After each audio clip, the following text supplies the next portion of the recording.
From Lagos, Nigeria, this is News Central. I'm Felicity Ezewike. Top stories tonight. Supreme Court nullifies judgment sacking Senator Samuel Anyanwu as PDP National Publicity Secretary. Rivers State sole administrator confirms release of withheld local government allocations.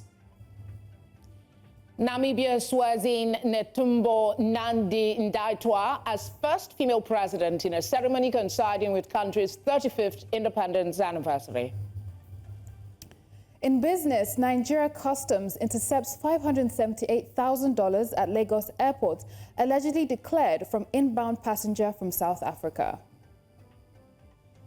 And in sports, Nigeria's Super Eagles get their World Cup qualification campaign back on track with 2-0 win in Kigali, Rwanda.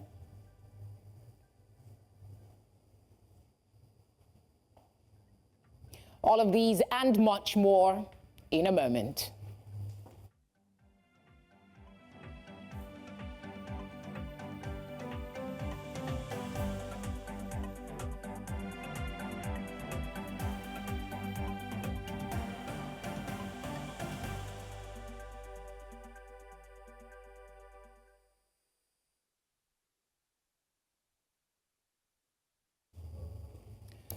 We'll begin tonight with the Supreme Court judgment, which has reinstated Samuel Anyanwu as the National Secretary of the People's Democratic Party. The lead judgment, delivered by Justice Jemilu Turko of the Apex Court, held that the case filed by Emmanuel Anyanwu at the Enugu High Court was purely an internal party matter, thereby stripping the lower court of jurisdiction. The Apex Court ruled that Sunday Ude Okoye not being joined in the case means that Anyanwu Emmanuel lacked the legal rights to have instituted the matter at the Enugu Division of the Federal High Court. Meanwhile, the PDP National Working Committee noted that the judgment of the Supreme Court affirmed the issue of party leadership positions, including that of the National Secretary, is entirely an internal affair of the party, requiring only the party internal mechanisms to which the courts have no jurisdiction. By implication, according to the National Publicity Secretary of the party, Debo Ologwagba, the judgment of the Supreme Court reaffirms the standing position of the party and emphatically settles the emergence of Ude Okoye as the substantive National Secretary of the PDP, having been duly nominated, endorsed and ratified through the internal mechanism of the PDP in line with its constitution as amended in 2017.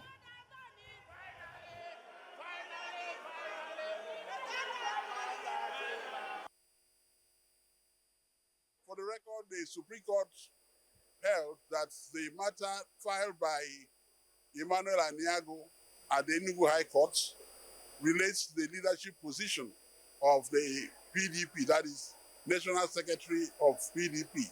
And that is an internal affair of the PDP, and therefore the court lacks jurisdiction. Secondly, that the said plaintiff, Anyanwu Emmanuel, lacks the local standard to pursue that suit, that he was a meddlesome interloper and therefore ought not to have filed the suit at all. And the courts ought not to have entertained it at all. And therefore the judgments, the concurrent judgments were all set aside. In the last 4 years, I've been bruised. But thank God, today is the end of it all. I thank our party veterans across the country, the leaders, my friends, my lawyers too, who have worked assiduously to ensure that justice prevails. So for me, I have not defeated anybody. I'm here to continue my work as National Secretary of the party, pending when the next convention will come. Probably I'll find my way out or I'll move on with life. But as now, as it remains, till 9th December 2025, I remain the National Secretary of PDP. And I'm here. I didn't win anybody. It's just a conflict of the family. But I believe that people should learn how to be honest about issues. Dino Odeyemi, PDP's former Deputy National Publicity Secretary, joins me now to put the judgment of the Supreme Court into some perspective. Thank you for giving us your time tonight. I mean, it seems there are still factions within the PDP. The Supreme Court judgment came out today, and we're having varying interpretation. From your part, what is your interpretation of this court judgment? To me, it is still a good development. It offers the party another opportunity to call everybody together and reconcile whatever is our differences. It is not that we don't have this internal mechanism of resolving issues, even within the constitution of the party. The problem is, to what effect have we put that into use, which is part of the reasons why we are still in crisis up to now. But with this judgment, and especially if you listen to Mr. Anyanwu, what he said is that he has not defeated anybody. That means there is still room for reconciliation. Let us all come together. Okoye is a member of the party. Anyanwu is a member of the party.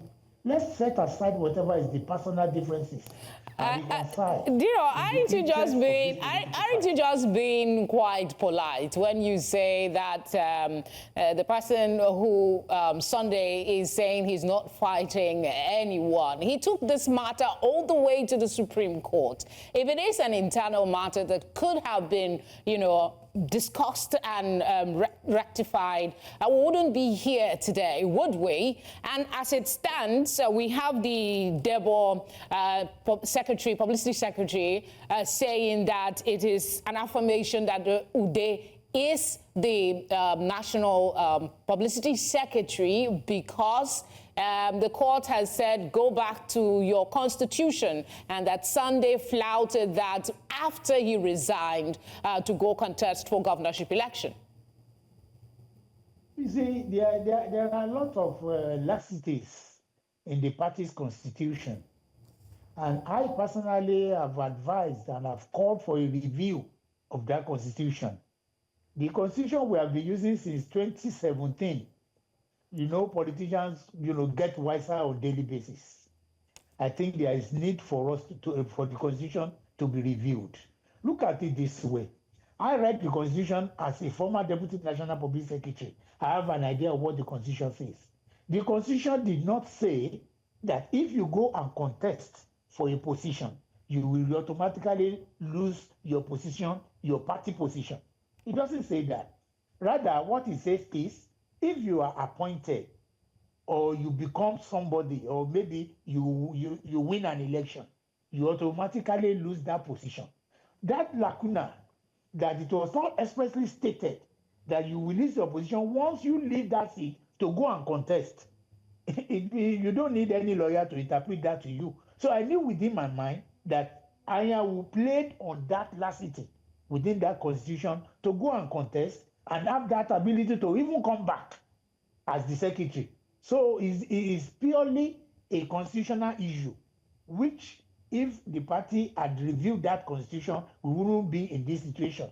But at the same time, you cannot rule out the element of politics behind this court issue.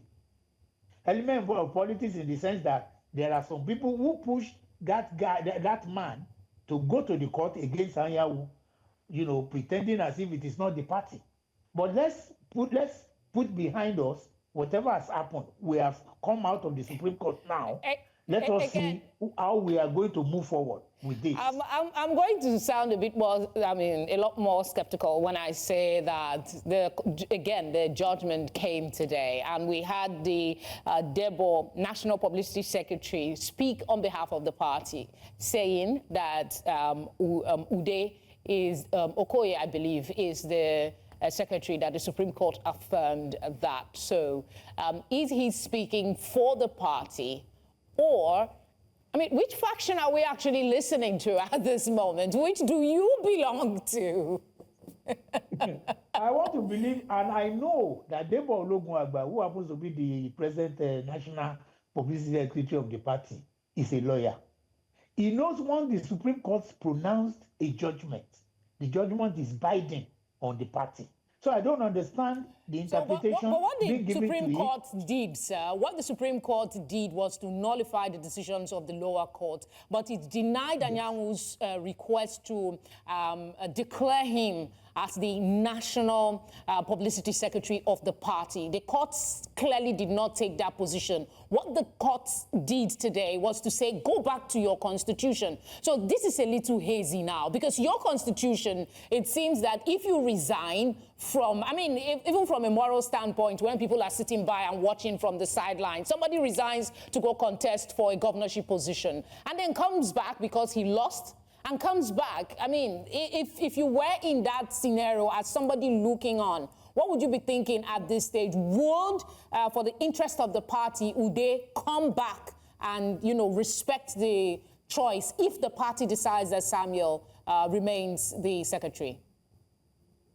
It will be totally immoral to say that he resigned and came back after losing the governorship election. No, that wasn't the position. The position is he did not resign at all. He was still playing the role of the secretary of the party. Well, I'm speaking from what is in the public domain, sir. I'm speaking from what is in the public domain. The stories of all the papers that I read today said I am trying to correct that impression. So what did he actually do? Is it within the constitution of the party that somebody can resign from a role? He didn't resign. Let's put that clear. Is it possible to, okay, is it possible to be working as a national secretary and contesting the position of a state governor? These are two separate responsibilities. That is why I said there is a problem with the constitution which the PDP is operating with. It is not stated in the constitution that you have to resign your position as a national officer before you can contest an election. If that had been the position, we wouldn't be where we are today. So Anyanwu did not resign. You say it's a misconception to say he resigned. He did not resign. I guess it's fair to say thank you for that clarification. For the governorship of Imo State, he was still acting as the secretary in his position. Okay, so anyway, that's bygone now. I guess it's looking forward to what happens in the coming days. Do you think, based on the aftermath of the Supreme Court judgment, the reactions that have come, that this is actually an opportunity to reconcile all parties and focus the party on doing something more as an opposition in the country? That was the beginning of my statement when I appeared this night, that it affords the PDP another opportunity to sit everybody down on the round table to talk about reconciliation. It is enough of us taking ourselves to court. It is a shame that we are not professing ourselves as a credible opposition in this country today. It is even a shame on whoever occupies that position or the people occupying the position of the BOT. If as leaders and elders of the party, we are still dragging issues from 2026 election up to now, then it's a shame. This is another opportunity that the Supreme Court has offered, which is that go back to your party, go and resolve it, go and use the internal mechanism to resolve it. What I expect from the party now is to call a meeting that will even involve Okoye himself and Anyanwu and everybody. Let us see where we have erred. I hope your optimism and your faith translates to reality, because from what we are sitting and looking, it doesn't seem like the matter has been resolved. But thank you for the clarification, because the report is Anyanwu did resign before he moved on. Thank you for your time tonight. Thank you very much for the opportunity. A federal high court in Lokoja has granted an interim injunction blocking INEC from accepting petitions seeking to recall Senator Natasha Akpoti-Uduaghan, representing Kogi Central Senatorial District. The injunction granted on Thursday restrains INEC from conducting any referendum based on such petitions until the court determines the motion on notice. The court's decision followed an ex parte application by Anebe Jacob Ogirima and 4 others, registered voters and constituents of Kogi Central Senatorial District. The case has been adjourned until May 6, 2025 for further mention and report of service. Coming up, Kanu Agabi, lead counsel to IPOB leader Nnamdi Kanu, apologizes to court. Over what? We'll tell you more when we come back. Stay with us.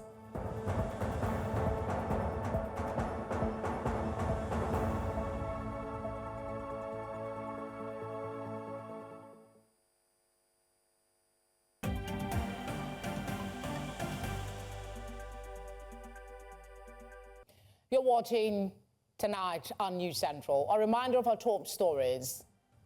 Supreme Court nullifies judgment sacking Senator Samia as PDP National Secretary. Rivers State sole administrator confirms release of withheld local government allocations.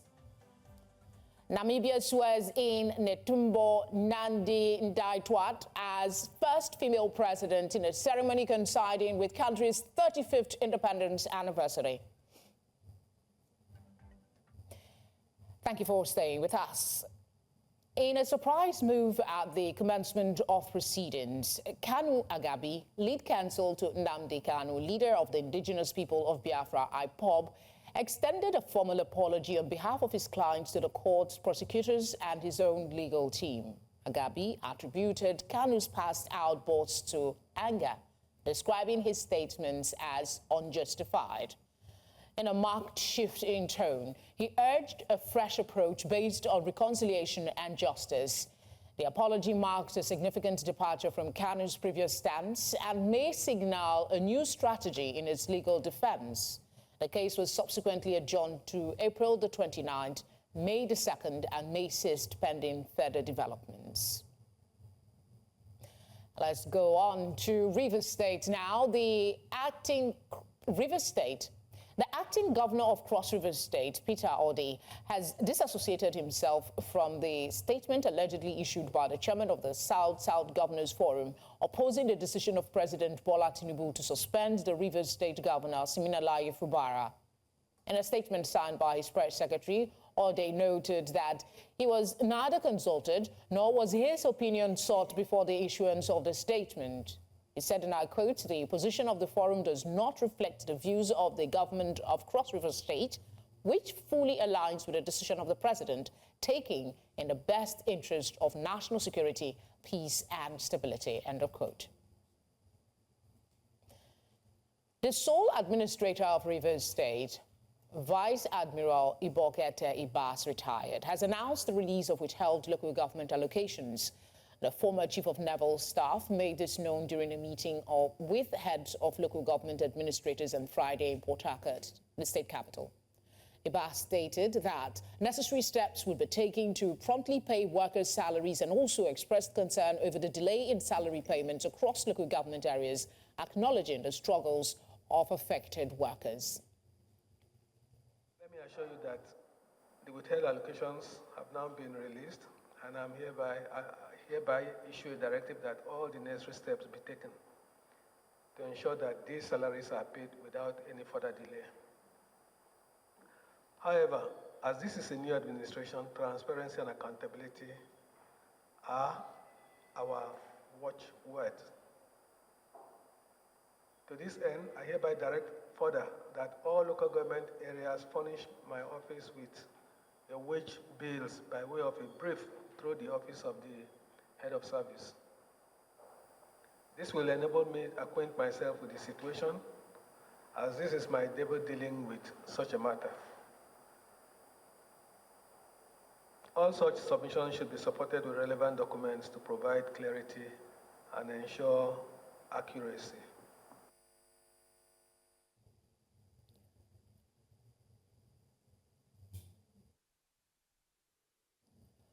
At least 300 civil society groups have condemned the state of emergency declared by President Bola Tinubu in Rivers State, describing it as unconstitutional and unnecessary. The groups also criticized the National Assembly for approving the proclamation, insisting that the decision was both unjustified and inconsistent with constitutional provisions. Our correspondent, Sergey Ibrahim, brings us the details. River State, stemming from the rift between Governor Siminalayi Fubara predecessor, now Minister of the Federal Capital Territory, Nyesom Wike, has sparked controversy across the country. In response to the escalating crisis, President Bola Tinubu declared a state of emergency, citing the need to safeguard lives and protect Nigeria's critical assets. Following his proclamation, the president wrote to the National Assembly seeking their approval, which was granted by both chambers. However, during a news conference in Abuja, members from over 300 civil society groups convened on Abuja under the guise "Fix Politics Nigeria" and condemned the president's action, labeling it as unconstitutional and unjustified use of Section 305 of the 1999 Constitution. There is no provision, there's no clause, there's nothing in the Constitution that empowers a democratic president to remove another duly elected official. The president swore in this military man before the National Assembly had sat. He usurped the powers of the Chief Justice, and that is terrible optics that we must not forget and we must not allow to stand. If we said the issue of vandalization is a reason why there will be a state of emergency, then the question I will ask also, is there any state in Nigeria that wouldn't have a state of emergency? The groups further accused the National Assembly of breaching standard procedures by approving the president's request via a voice vote instead of a head count as outlined in the Constitution. Each member of that chamber would rise up and say, I am in agreements with the proclamation by the president. That would be recorded. But unfortunately, at this time in history, Nigerians are seeing a situation where their legislators, with a voice vote, approved the proclamation of the president. This is clearly unconstitutional. We believe that there's still opportunity for the National Assembly to do the right thing, to hold the executive branch accountable and compel them to do the right thing. We believe there's still an opportunity for the executive branch to go back and do a rethink and say, okay, fine, this has created unintended consequences in the country, and therefore we are going to take a second look at this and make some changes. The groups called for alternative political strategies to resolve the crisis, describing the emergency rule as an executive coup against Nigeria's youth and the broader public. In Abuja for News Central, I'm Sagi Ibrahim. Many thanks, Sagi. Northwest Nigeria has become a hotbed of insecurity, with banditry and kidnapping ravaging communities and displacing thousands in the past several years. In Katsina State, the village of Kwarere stands as a stark example of the reality of this crisis. Once a thriving community, it is now a ghost town. News Central's Jamil Mabai traveled to Kwarere community in Katsina State and tells the story of Lawal Kabir, who, after watching his father being killed, chose to stay back and defend what remains of his community after the rest of his family was forced to flee.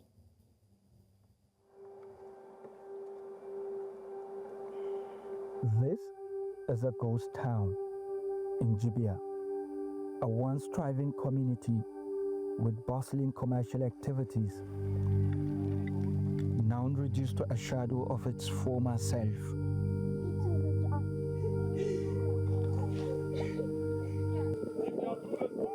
At the center of this devastation is Balawuta, a notorious bandit kingpin whose reign of terror has brought the town of Kwarere to its knees.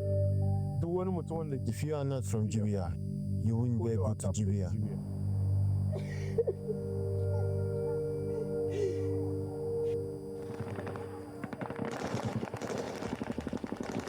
His brutal raids, kidnappings, and the killings have paralyzed economic activities and forced an entire community to flee for their lives. Balawuta's campaign of violence is said to be a reprisal against the community for exposing one of his informants, which led to the informant's death. The people of Kwarare brought this upon themselves. Since then, his camp has unleashed terror, turning Kwarare into a place of fear and despair. Lawal Kabir is a victim of Bala Wuta's rampage. His life was shattered the day he watched helplessly as his father was killed before his eyes. I always remember how my dad was killed. Bandits killed him. We went to the farm. They came on a motorcycle and began to beat him, took away our cows and shot him. I joined the vigilante force to protect my community.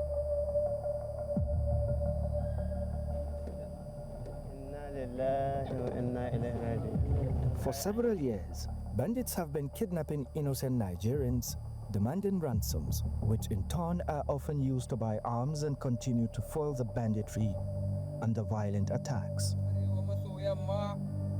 According to a 2024 report by SBM Intelligence, a staggering $1.4 billion in ransom payments has been made to kidnappers in the last year, with over 7,000 individuals abducted across the region. With pain in his voice, Lawal Kabiru showed News Central the rubble where his father's room used to be. This is our house. It starts from here and ends there. That pile of rubble is our room, and those over there are my parents.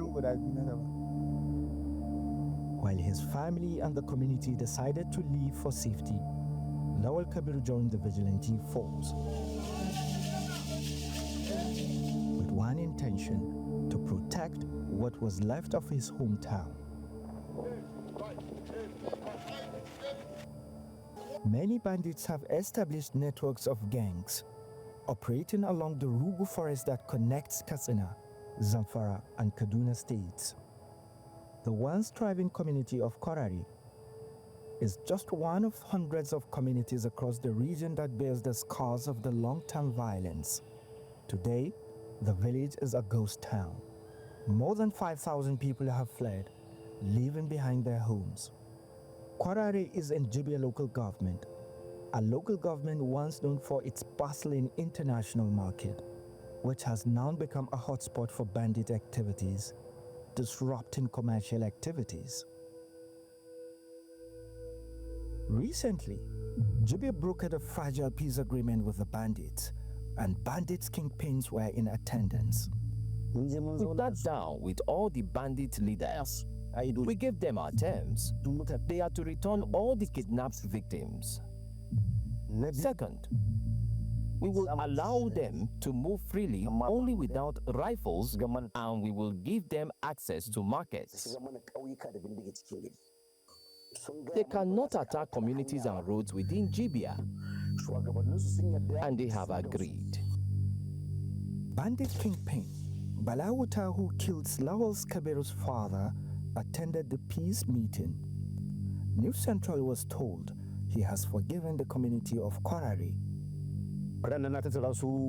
Kwarare community complained to me about the bandits, Bala Wuta. I called him, and he told me he has forgiven them for killing his informant. They can return back to their community. The governor is working towards relocating them back. Even though my tenure has come to an end, but I believe my successor will continue. For now, Kwarare remains a village in ruins, with its future uncertain. Lawal Kabir hopes that one day his family will be able to return, but for now, he doesn't know when or if that day will come. In Katsina, for News Central, Jamil Mabai. Quite heartbreaking to watch that story. My colleague joins me now in the studio to take a closer look at his report and the insecurity in the Northeast. Thank you for joining us. I mean, looking at what you've put together, looking at what you've put together, the security agencies come up every day and they tell us a lot is being done we see they bring all the people that have repented and all of that. But this report just shows, are they really doing enough? Not really. They're not doing enough. If they're doing enough, you wouldn't have seen what you've seen now. And these footages were not footages we've got like in 10 years ago or 9 years ago. These footages were got in 2 weeks ago. You know, so we were there to report on the peace agreement and on.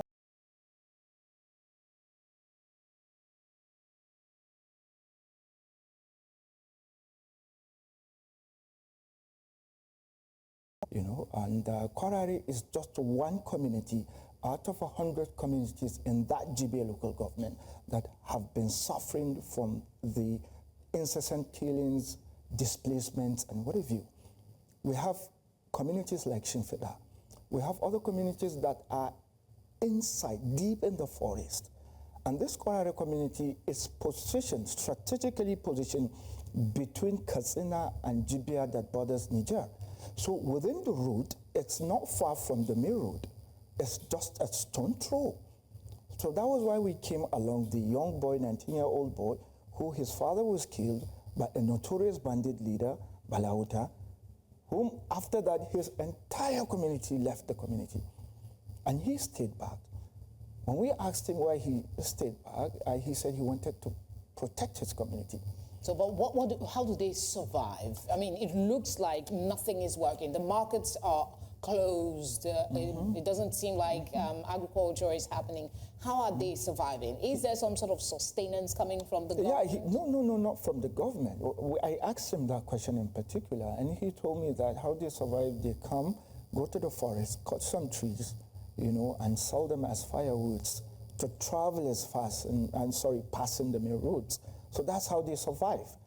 And you know, from his looks, you can know that this is somebody who's just determined to protect his community. But nothing in his physical form shows he's well-fed or something. You can see the anger, you know. If it's somebody that at least he's been taken care of, you can see from his physical form. There's an aspect to all of these that bothers me, and that's, you know, this sense of, it seems it is us against us. Because these bandits, they are somehow connected to these communities. Of course. While carrying out this, is it really about a financial enrichment, or there is more?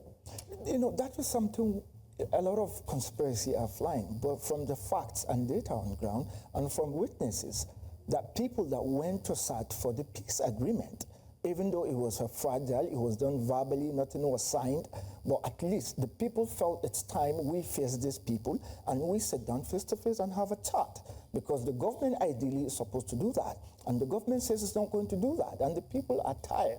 So that was why for the first time they met these guys and they realized, oh, so this is this guy we've been hearing. I know you. You used to come to my place, buy some things, you know, listen to music. One of the bandits who known them, he was telling them he used to buy a packet of cigarette, Benson, that cost 800 naira. He buys it for 4,000 naira. You see that? So these are people they have known. These are people that lived within the community, and all of a sudden everything changes. So you can see that there is a disconnection between the people living in these communities and the bandits and the government at the local level, which is the local government. Quite unfortunate, really, quite unfortunate. Please do be careful when you go out to those terrain in the future. Thank you for speaking with us.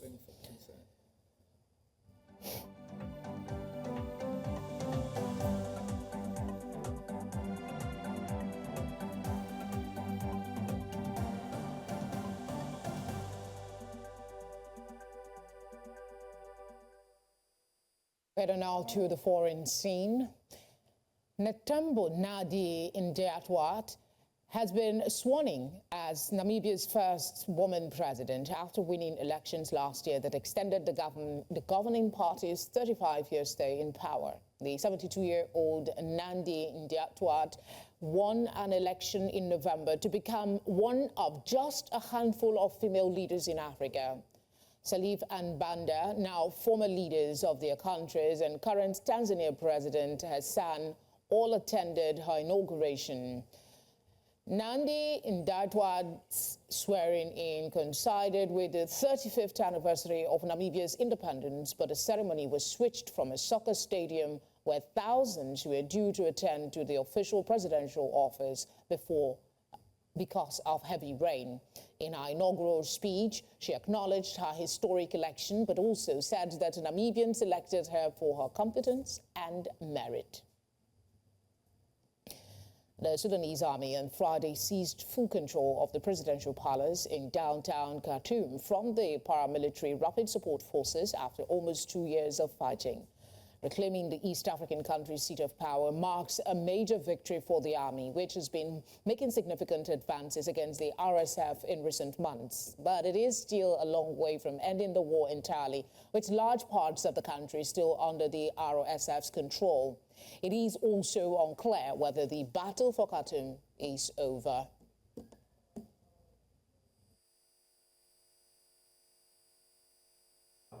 دمرت قواتنا بفضل الله وتوفيقه أفراد ومعدات العدو تدميرا كاملا، واستولت على كميات كبيرة من أسلحته ومعداته بالمناطق المذكورة. نهدي شعبنا الصابر هذه الانتصارات، كما نؤكد مضينا قدما بكل محاور القتال حتى يكتمل النصر بتطهير كامل بلادنا من دنس الميليشيا وأعوانها. We have some business updates for you after this break. Stay with us.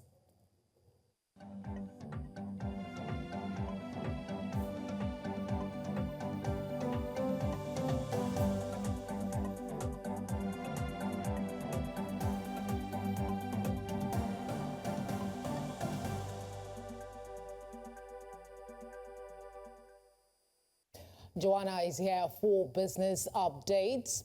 Joanna, what are we looking at? Well, I mean, the customs is seizing over $500,000 at the airport today. We're going to give you the details of that and much more after this break.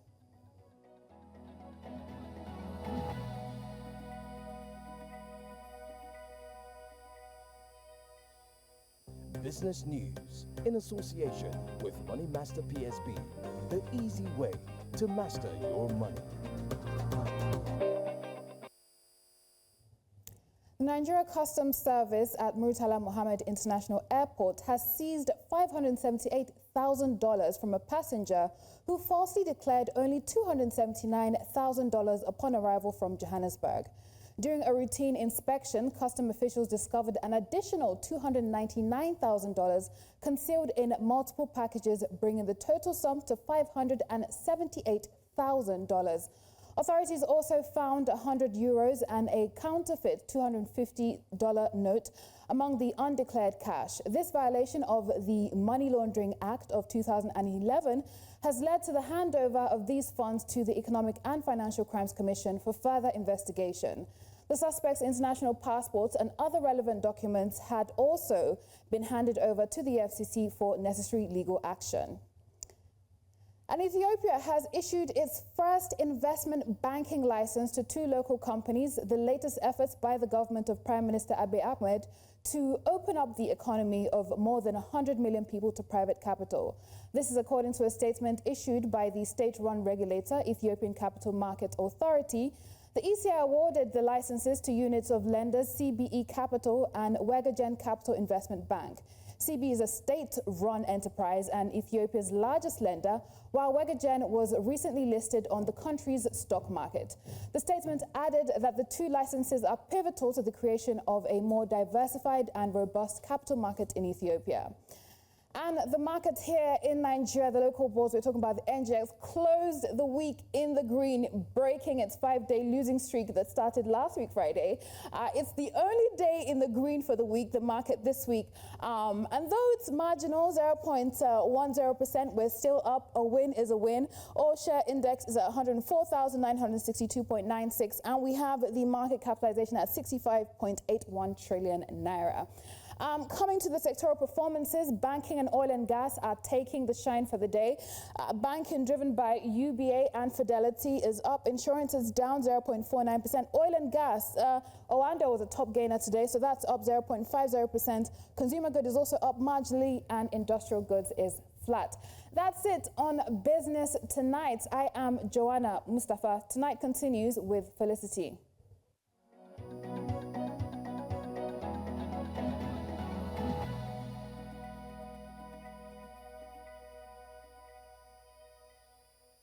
Business news in association with Money Master PSB, the easy way to master your money.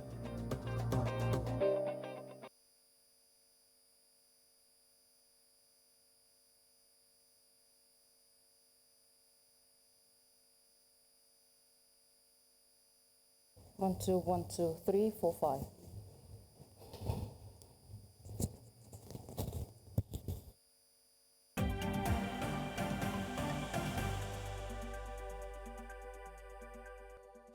Onyinye joins me next for some sports stories. Onyi, what's going on today? It's great to be a Nigerian because we just reignited our hopes. Oh yes, I saw that story just as I was about to leave the office. But I'll tell you more about that shortly. All right.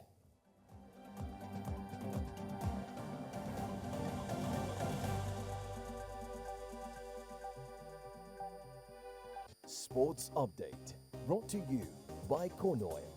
Corn Oil, we go the extra mile. And in sports, Nigeria reignited the 2026 FIFA World Cup qualification campaign with a 2-0 victory over Rwanda, courtesy of a brace from Victor Osimhen.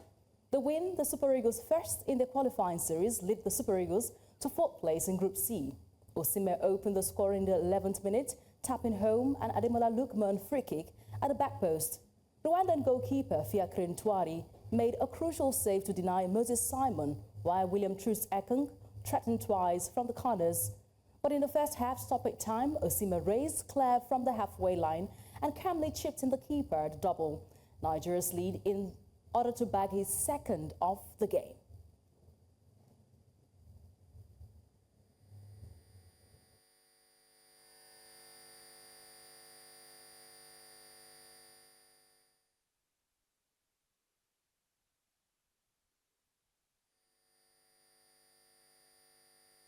Meanwhile, Nigerian striker Victor Osimhen has overtaken legendary forward Segun Odegbami on the country's all-time goal scorers list after scoring his 24th and 25th goals against Rwanda in Nigeria's critical 2026 World Cup qualifying game on Friday. Now, with the brace, Osimhen moved into second place in the goal-scoring table, trailing only the late Rashidi Yekini's 37-goal haul.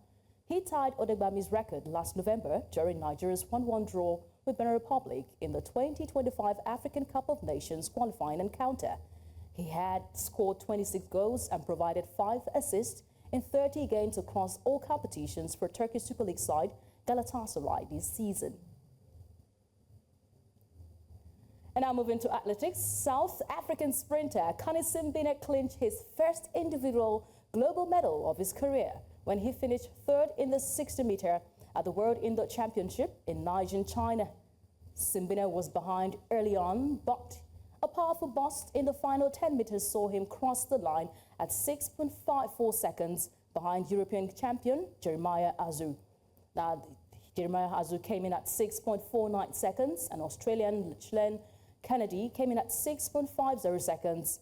Eloy Benitez of Puerto Rico, the fastest in the heats, fell early in the final, and American Ronnie Baker, the fastest in the semi-final, pulled up injured late in the race. Prior to the race, Simbine, the anchor of the South African men's 4x100-meter relay team that won silver medal in Paris last year, had never won a major individual medal before. But narrowly, he missed out on no fewer than 6 occasions, but right now, he's back on track. And that's it in the world of sport. I am Onyinyechi Obaro. The news continues with Felicity Ezewike.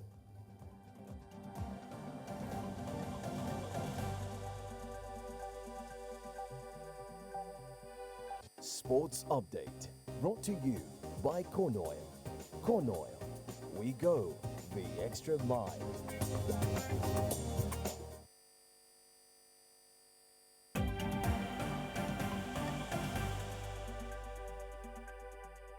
Time for some entertainment stories. Adewa is here, and I hear the name Greg David, and I'm ready to sway. To boogie down, right? Well, definitely we'll get to that point, but I still have some very interesting conversations that I'll still talk about, but I'll bring you all the details shortly on entertainment.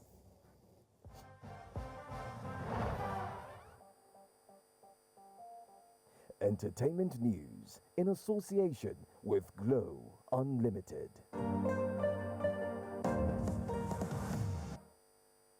Into entertainment now, some interesting development as reality star and actress Banda has accused Nigerian police officers of harassment and extortion after a troubling encounter. In a series of tweets on March 20, 2025, Banda recounted how officers stopped her without cause, forced her out of her car, and pressured her into giving them money. She described the officers' behavior as inappropriate and forceful, adding that she felt compelled to comply since they wouldn't let her and her assistant leave. Now, Banda also highlighted the difference between officers respectfully accepting tips and aggressively demanding money, now calling for a police force to prioritize citizen safety rather than intimidation. Now, her post has since then sparked conversations online, with many Nigerians sharing similar experiences and condemning police extortion. Felicity, what do you have to say to this? It's a given in our climb that the police will stop you all the time. But the tricky part of this, as you were reading, I'm thinking, is it not a crime to give monies in that way? Well, I don't think it is right, but looking at the situation, like you said, the climb we are, we just have to be careful with situations sometimes. Yeah, because it's almost like she's sort of putting herself out there. You are compelled. Do you have this? What if she is asked now? Can you identify the person? You know, it's tricky, but it doesn't take away from the fact that we have a problem. Yes. We need to deal with it. Yeah, true that. Now, let's move over to the exciting part of the news. Yeah. Yes. Now, British R&B singer Craig David collaborated with Nigerian Afrobeat star Tiwa Savage, and they recently dropped the music video for their new single titled Commitment. Now, the song blends Afrobeat, pop, and R&B, exploring the complexities of modern relationships. The music video visually complements the song's narrative, showcasing the emotional journey of a couple. Now, both artists delivered powerful performances that resonate with themes of love, trust, and vulnerability. Now, the release has generated significant buzz on social media, with fans praising the song's relatability, the lyrics, and infectious rhythm. Now, it's out there. People are talking about it. Craig David, Tiwa Savage. Wow. I'm going to love it. You know, a lot of people say that the song that Nigerians remember about Craig David is I'm Walking Away. It seems it connected to us. There are a lot of troubles we're walking away from. I was one of those teenagers that grew up with music books. Yeah. I had the lyrics all reaching out. So I'm obsessed with the guy. Wow. Anything he does is gold. It's good. Yeah. Well, we're glad that he decided to and put of course, Tiwa on this. our own queen, Tiwa. Yes. So it's like a perfect mix. Well, let's see how that goes. Maybe they would probably jump into an album. We'll support an album if they put it together. Why not? Music, however it comes, it's welcomed. Beautiful. Well, that's all we have on entertainment tonight.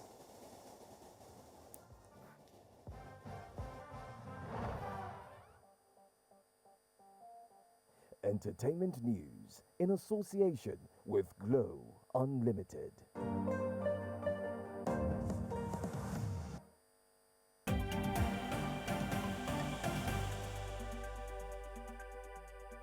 And that's all we have for you on the news tonight. But before we go, let's take another look at some of our major stories. The Supreme Court nullifies judgment sacking Senator Samia as PDP National Secretary. Rivers State sole administrator confirms release of withheld local government allocations. We also brought you news that Namibia has sworn in Netumbo Nandi-Ndaitwah as first female president in a ceremony coinciding with the country's 35th independence anniversary. To send your eyewitness report to the number showing now on your screen. You can follow us on social media as well. We are at News Central TV. You can catch us live on DSTV channel 422. We're on GoTV channel 23, Star Times channel 274, Avo TV, and YouTube. Many thanks for your kind company tonight. I'll see you next week. Bye.